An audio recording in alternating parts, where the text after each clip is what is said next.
For 30 years, I've been teaching this, and I've taught this for West Point and Microsoft and Lilly and Delta, and the largest organizations and companies in the world come and say, John, teach the 5 levels of leadership, because they understand that if you and I today, in these few minutes, can understand how leadership works, and by the way, leadership's not a noun, it's a verb. It's action, it's moving. And if we can understand how to go from level 1 to level 2 to level 3 to level 4 to up to level 5 in our leadership, we expand our leadership, we expand our influence, and we expand our effectiveness. So I'm ready to go. I know you're ready to go. Okay, here we go. Level 1, we're going to start at the very bottom level. This is where you start. This is where we all start. The bottom level is the position level. At level number 1, this is where we all start. We all start with a title. We all start with a job description. We all start with a position. Okay? And the key word at level number 1, the key word is rights, R-I-G-H-T-S, rights. In other words, people at level number 1 follow you because they have to. In other words, you're the boss, or you have a title, or you're the supervisor, and anybody that's under that person, they just basically follow that person. Now, this is the beginning of all of our leadership journey. We get a leadership position. In fact, people will come to me all the time. They'll say, John, I just became a leader last week. And when they tell me they became a leader last week, I know what they meant. They really didn't become a leader last week. What they really did is they got a leadership position last week. And by the way, the position doesn't make you a leader. I know a lot of people who have a position of leadership, but they're not a good leader. You know that too. You probably worked with them before. So the position doesn't make you a leader, but if you're a good leader, you can really make the position. But it's where we all begin. Now, the upside of level 1 is simple. It's a place where you and I get to shape and define our leadership. We get a leadership job, we become a supervisor, and now we begin to work on ourselves as a leader, and we begin to define who we are. That's kind of the upside. Now let me give you the downside of level number 1. The downside of level number 1 is the people who follow you will give you the least amount of their energy and effort. In other words, if they're following you because they have to follow you, if they're following you because that's what they've got to do to get their paycheck, if they're following you because you have the position over them, if that's the case, they will always give you the very least of their time and of their ability and of their effort and of their mind. People don't like to have to follow people because they have to follow people. And this is a great mistake that people that have positional leadership make. They think, well, I've got the title, I've got the position, so now everybody will follow me. Well, they're following you, but they're only following you many times if you're not a good leader because they have to. It's the only way that they can get paid. Just think of this. Level number 1 is where you're going to get the very least of people's energy, effort, and mind. Let me tell you, I've seen it many times when I've gone to work with companies on leadership.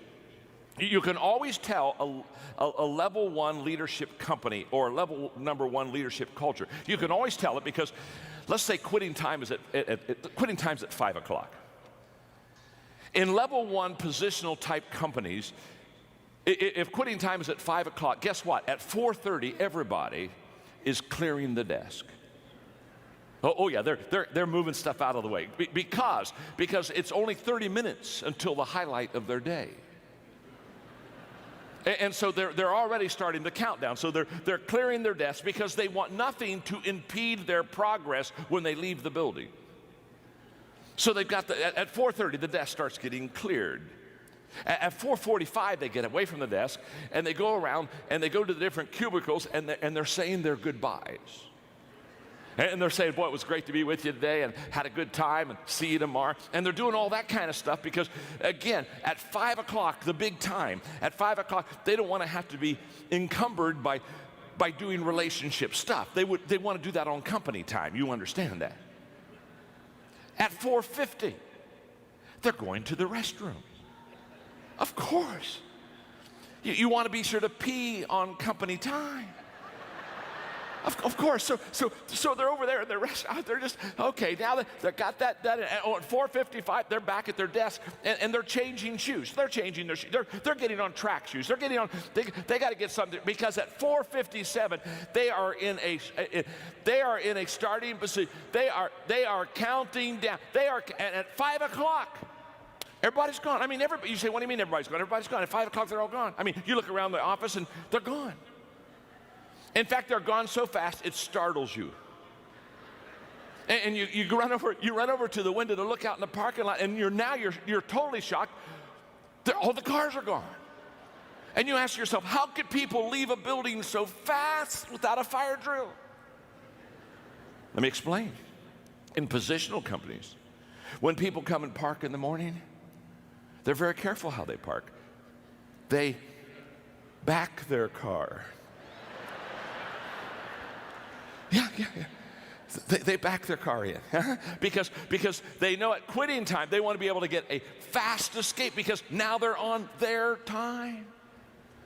And I can promise you, you show me a positional company, a positional culture, you show me leaders that are positional in their thinking, and I will promise you every time, not all the time, every time, those people will constantly wonder, why am I not getting the best out of my people? Well, you're not getting the best out of your people because the only reason that people are following you is because you got a title.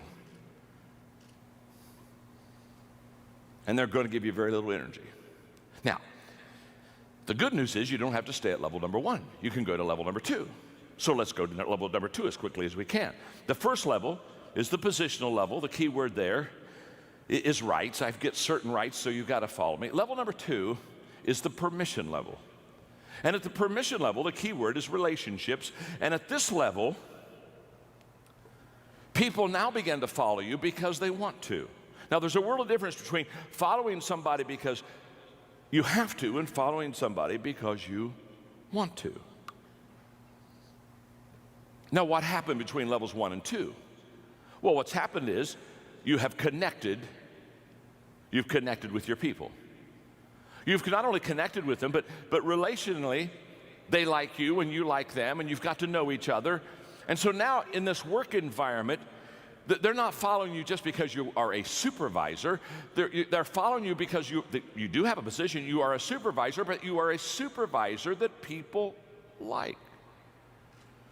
And I'm always amazed. Aren't you amazed? I'm always amazed at people that have leadership positions or responsibilities, and they're not likable. Do you know what I mean? They're just not likable. People don't care for them. It's tough being in the people business and not having people like you. It's tough. In fact, sometimes I see them and I just want to sit down with them and say, my name is John and I'm your friend. And I just want you to know, people don't like you. How many, oh, come on, let's just have some fun. How many of you have ever had somebody you worked for that you just didn't like? And no, wait, oh, that was close. Let me qualify this for you. Not in your present job situation. You understand? No. I know that is not happening where you are now. You are happy. But how many of you in another job at another time on another planet? Come on. All right, come on. How many of you ever had somebody you had to follow and they just weren't like, let's see the hands. Come on, let's get those hands. Yeah, absolutely. All right, there you are. All right, let me ask the real question. How many of you are seating beside that person right now?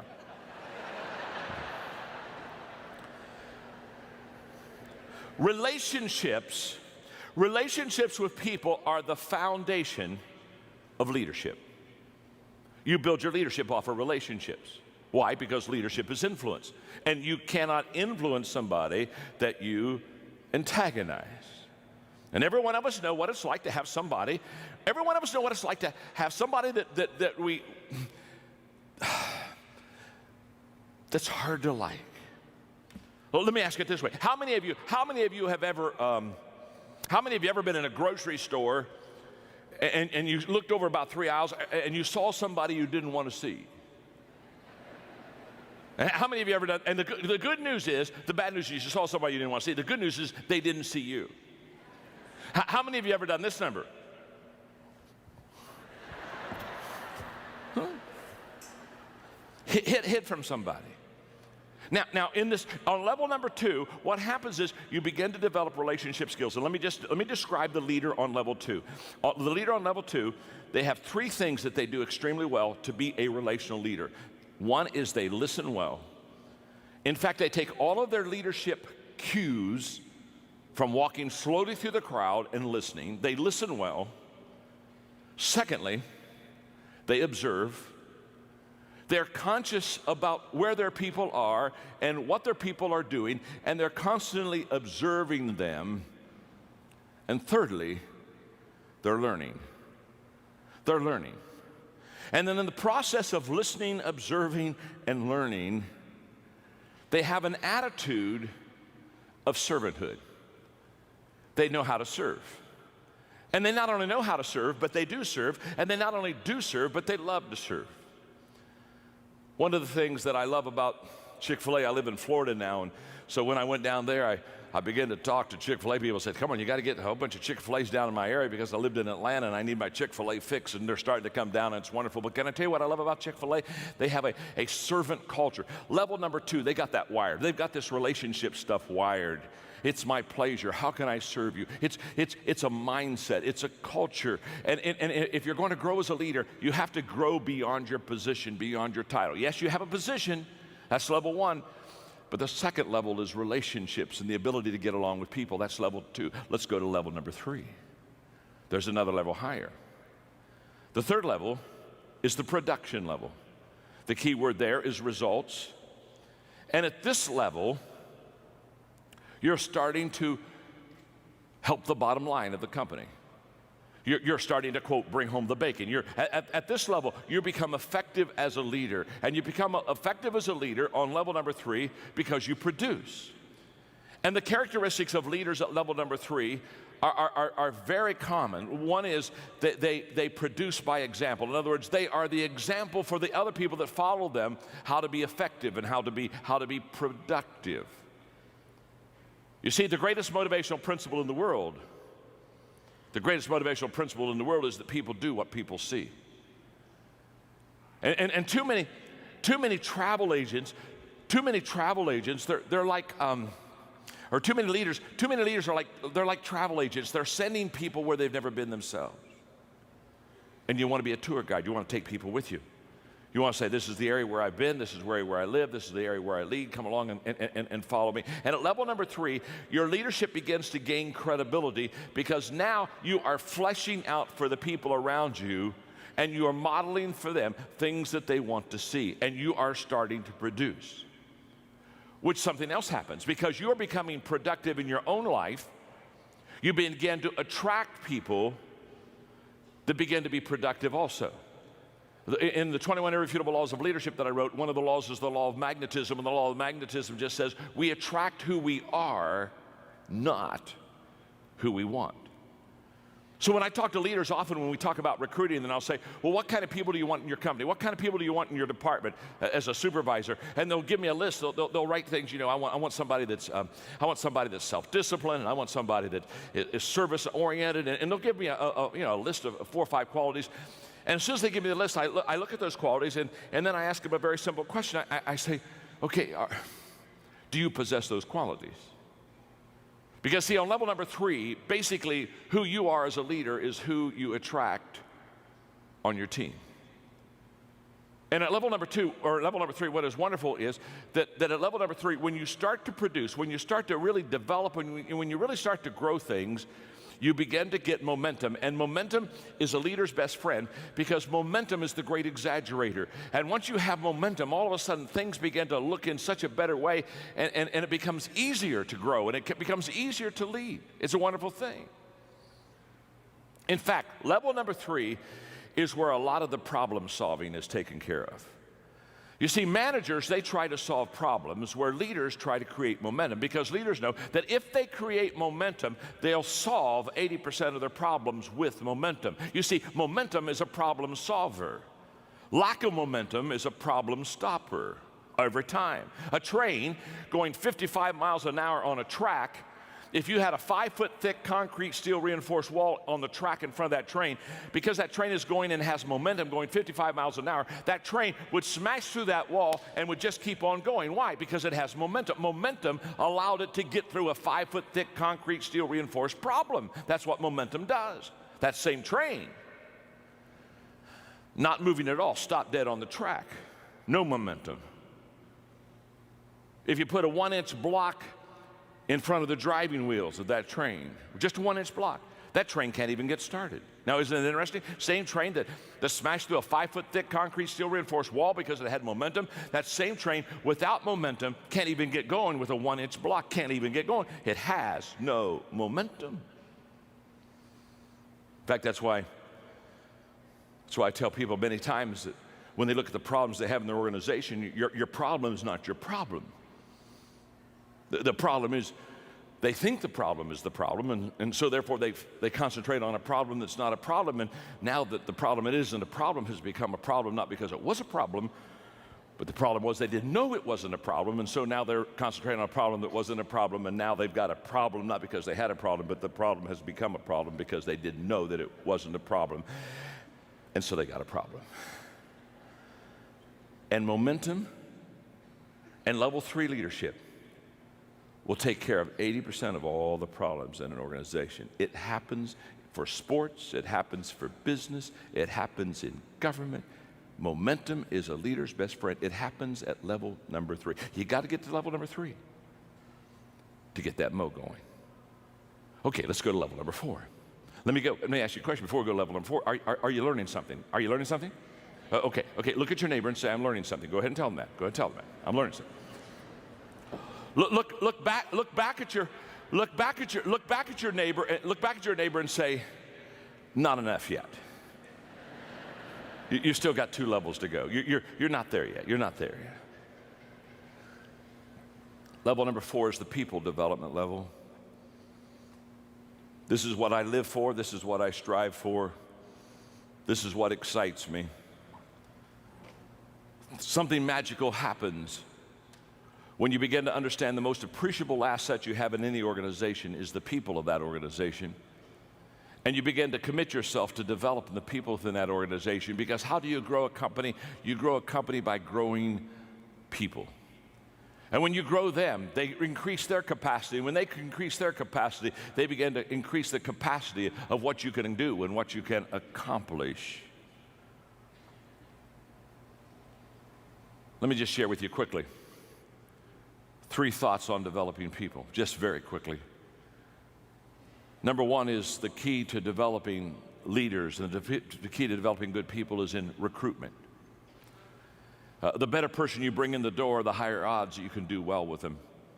I remember having lunch one time with Lou Holtz, and Lou Holtz said, John, I've had bad players on my football team, and I've had good players on my football team. And he said, just to be honest with you, I'm a better coach with good players. Of course he is. Of course he is. Let me say something. 80% of your success of equipping people to be successful is in the front door on who you bring in. I wish I had time to develop that for you, because what happens is, unless you and I have a clear picture of what we're looking for, we don't know when we see it. Happens all the time. People come to me and say, John, I'm looking for some leaders for my company. What do you suggest? The first question I ask is, what does a leader look like? Give me the characteristics, give me the qualities. Please paint a picture for me. What does that leader look like? Because you've got to have that clear picture so that when you see that person, you know that they're one that you want. Recruitment is key. Number 2 is positioning. The ability not only to bring the right person in the front door, but also to put him in the right places. Collins would say, get him on the bus, get him on the right seat. And position is huge. And what I've discovered is that successful people have always positioned themselves well. When you see a successful person, they're successful because what they have done is they've found their strength zone and they've found their niche, and they stay right in that sweet spot, and they just work that sweet spot. You've never heard anybody be in an interview that was successful that you came up and you interviewed them and they said, well, the secret of my success is that I've never discovered what I was good at. Or the secret of my success is I've always worked on, I've just worked in my weakness. No, they're always in their strength. They've already discovered what they're good at. Now, successful people have discovered what they're good at. Successful leaders discover what other people are good at. Successful people position themselves well. Successful leader position the other people well. And at level number 4, that's exactly what happened. The leader is always looking at the people, observing, watching. Just like last week, I went back to my first school. I graduated from Ohio Christian University in a little town in Circleville, Ohio, and it's a little school, and I go back every year, and I give them a day to speak, and they get all the proceeds and keep the money. And so because I grew up in that town, I told one of my friends that played ball with me, Tim, I said, Tim, let the ball players, let the team know, let some of my high school kids know that I'm going to be in town, and let's have a dinner afterwards. And we had over 50 people came together. I hadn't seen many of my high school mates since I graduated from high school, clear back in 1965. And we had a wonderful time. We laughed and talked and told stories for 2 hours. And Coach Neff, our basketball coach, he came back. Hadn't seen him for years. And when I saw him, I thought of myself, and I thought of back in those scrimmages in basketball, because the first scrimmage every year, Coach Neff would take the first team, and he'd say, now I'm going to let you play the second team, but there's one condition. The first team is not going to play their position. And he'd take Doug Roth, who was 6'8", and put him out at point guard. I remember he stuck me one year under center, and he put all the first team players out of position on offense. But he let the second team play in their position.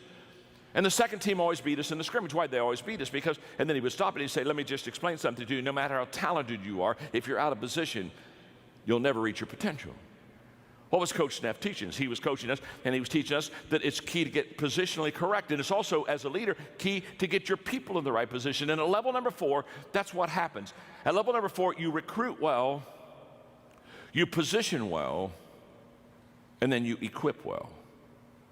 Now you take them and say, okay, I understand what their strength zone is.